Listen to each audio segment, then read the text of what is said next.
तो मक्खन सिंह सर से मेरे पास आ गया, बोला सर लास्ट लेक्चर में आपने समझा दिया था कि आईमैक प्रोजेक्ट के एडवांटेज क्या है। अब सर ये समझाया कि नया मार्केट कैसे ओपन हो जाएगा। तो मैंने मक्खन सिंह आईमैक प्रोजेक्ट के जो हमने पूरे डायनेमिक्स इकोनॉमी डायनेमिक्स समझे, उसमें सारा का सारा सामान सस्ता होकर बिकेगा। तो भारत से जो सामान जाएगा वो भी सस्ता जाएगा, और भारत में जो सामान आएगा इंपोर्ट होगा वो भी सस्ता आएगा। यानी कि इन कंट्रीज को भारत में एक नया मार्केट मिल जाएगा और भारत को इन कंट्रीज में एक नया मार्केट मिल जाएगा। तो यानी कि भारत की डिपेंडेंसी जो कन्वेंशनल मार्केट पर चाइना, यूरोपियन यूनियन की तरफ और यूएस की तरफ थी, उसमें डिपेंडेंसी में थोड़ा रिडक्शन आ जाएंगे। इसके साथ ही जो मिडिल ईस्ट के कंट्रीज हैं उनको इंडियन मार्केट तक एक नया एक्सेस मिल जाएगा, यानी कि इनकी भी डिपेंडेंसी चाइना, यूरोप और यूएस पर कम हो जाएगी। इस कारण से दोनों का इकोनॉमिक रीवैल्यूएशन होगा, और इस इकोनॉमिक रीवैल्यूएशन में इकोनॉमिक रीस्ट्रेंथनिंग होगी, और दोनों के दोनों रीजन अपने आप में और मोर क्लोज आएंगे।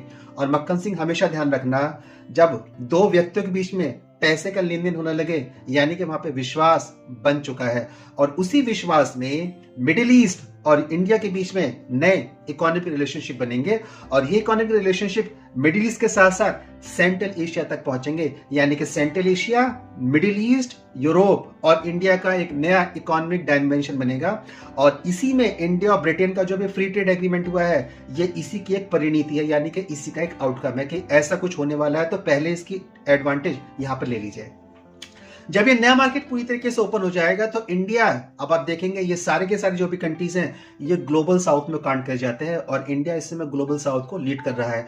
तो भारत का जो करेक्टर है कि वो प्रॉफिट मैक्सिमाइजेशन के साथ नहीं जाता, बल्कि वेल्थ रीडिस्ट्रीब्यूशन के साथ जाता है। यानी कि भारत अपने आप को भी इकोनॉमिकली स्ट्रेंथन करेगा और इन देशों को भी इकोनॉमिकली स्ट्रेंथन करेगा। जब इन देशों की डिपेंडेंसी चाइना, यूरोपियन यूनियन और यूएस पर कम हो जाएगी, तब यहां से इनकी बार्गेनिंग पावर बढ़ जाएगी, और जब इनकी बार्गेनिंग पावर बढ़ जाएगी तब इन देशों के सामने सीना तान के अपनी बात को कह सकते हैं। यानी कि इकोनॉमिक रीडिस्ट्रीब्यूशन और वेल्थ का जो रीडिस्ट्रीब्यूशन होगा, उसकी अल्टीमेट स्ट्रेंथ इंडिया के पास निकल कर आएगी।